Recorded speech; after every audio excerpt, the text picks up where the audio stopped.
Et si les plus grands obstacles de notre vie étaient en fait notre plus grande force?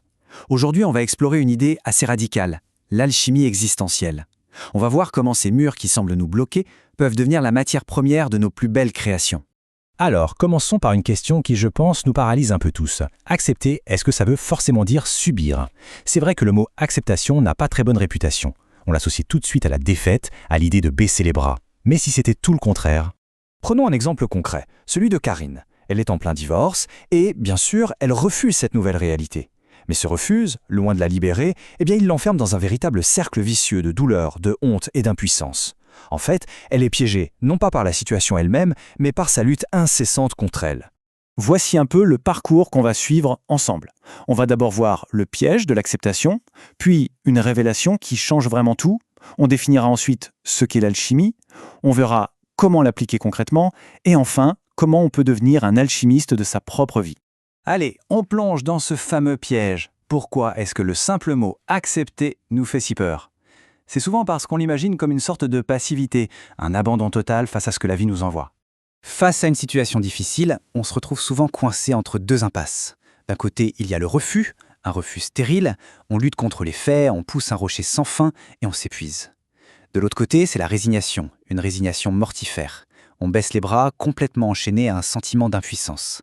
Et le pire, c'est que dans les deux cas, le résultat est le même, la paralysie. On n'avance plus. Mais heureusement, il existe une troisième voie, une perspective qui transforme complètement notre vision de l'acceptation. Et c'est vraiment ça, le cœur de notre analyse aujourd'hui. Et là voilà cette révélation. Écoutez bien, l'acceptation, ça oblige à l'intelligence, à la créativité, à inventer avec ce qu'on a. C'est ça le déclic. L'acceptation, ce n'est pas la fin de l'action, non. C'est son véritable point de départ. Ça nous met au défi d'inventer une vie avec les cartes qu'on a en main, même si au premier abord, le jeu semble vraiment mauvais. Donc le point absolument crucial, c'est celui-ci. Accepter la réalité, ce n'est pas du tout renoncer à agir. C'est juste accepter le point de départ, le terrain de jeu, si on veut, pour pouvoir ensuite y déployer des ressources qu'on ne soupçonnait même pas. C'est le vrai coup d'envoi de la créativité. Et cette approche si créative, elle porte un nom, l'alchimie existentielle, l'art de transmuter nos expériences, même les plus difficiles. Alors, explorons un peu ce concept fascinant. Qu'est-ce que c'est l'alchimie existentielle? C'est tout simplement accueillir les contraintes sans résistance pour libérer notre pouvoir d'innover. L'obstacle n'est plus vu comme un mur infranchissable, il devient le matériau brut, la matière première de notre prochaine création. Et là, la différence est juste fondamentale.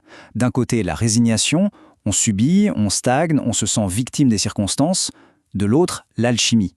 On invente, on innove, on devient le créateur de sa propre vie, non pas malgré les contraintes, mais grâce à elles.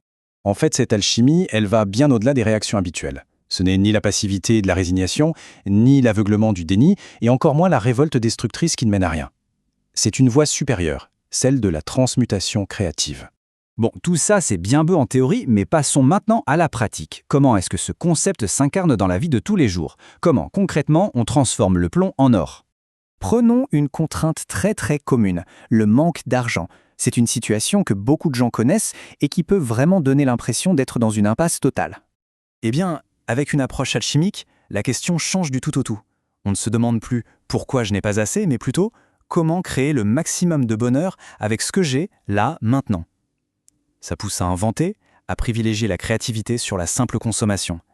Et d'un coup, le manque n'est plus un problème, il devient un catalyseur d'ingéniosité. Et cette logique, on peut l'appliquer à plein d'autres domaines. Par exemple, l'éducation d'un enfant ou les relations familiales après un grand bouleversement. Au lieu de se battre contre la particularité d'un enfant, on adapte son environnement pour en faire une force. Le temps avec ses proches est limité, on arrête de déplorer la quantité et on transmute la qualité de chaque instant passé ensemble. Une séparation a tout changé. On n'essaye pas de recréer l'ancien modèle, ça ne marchera pas. On invente de nouveaux rituels pour cette nouvelle vie. C'est inspirant en théorie, c'est vrai. Mais concrètement, comment on fait pour devenir un alchimiste au quotidien? C'est justement ce qu'on va voir maintenant. Voici 3 petits exercices pour s'entraîner. Premièrement, face à un obstacle, se poser la question clé « Comment je peux transformer ça en une opportunité d'innover ?» Deuxièmement, faire l'inventaire, lister tout ce qui reste possible pour sortir de cette vision en tunnel. Et troisièmement, prendre une tâche qu'on subit et la réinventer, la transformer en un jeu créatif. C'est un peu comme un magicien en fait. Il ne se plaint jamais de son matériel. Au contraire, plus les contraintes sont bizarres, plus son tour sera spectaculaire. Il n'agit pas contre les contraintes, il compose avec elles pour créer l'illusion. Et là, on a un renversement total de perspective. Les contraintes ne sont plus des freins à éviter à tout prix. Elles deviennent les ingrédients secrets, les éléments indispensables qui vont rendre la création finale unique et vraiment impressionnante. Alors, on termine avec cette question qui est bien plus qu'une question, c'est une invitation. Une invitation à regarder autour de soi, à identifier le plomb dans sa propre vie, cette contrainte qui pèse lourd, et à commencer à imaginer comment, par cette alchimie de l'esprit, il serait possible de le transformer en or. Je crois que la réflexion est lancée.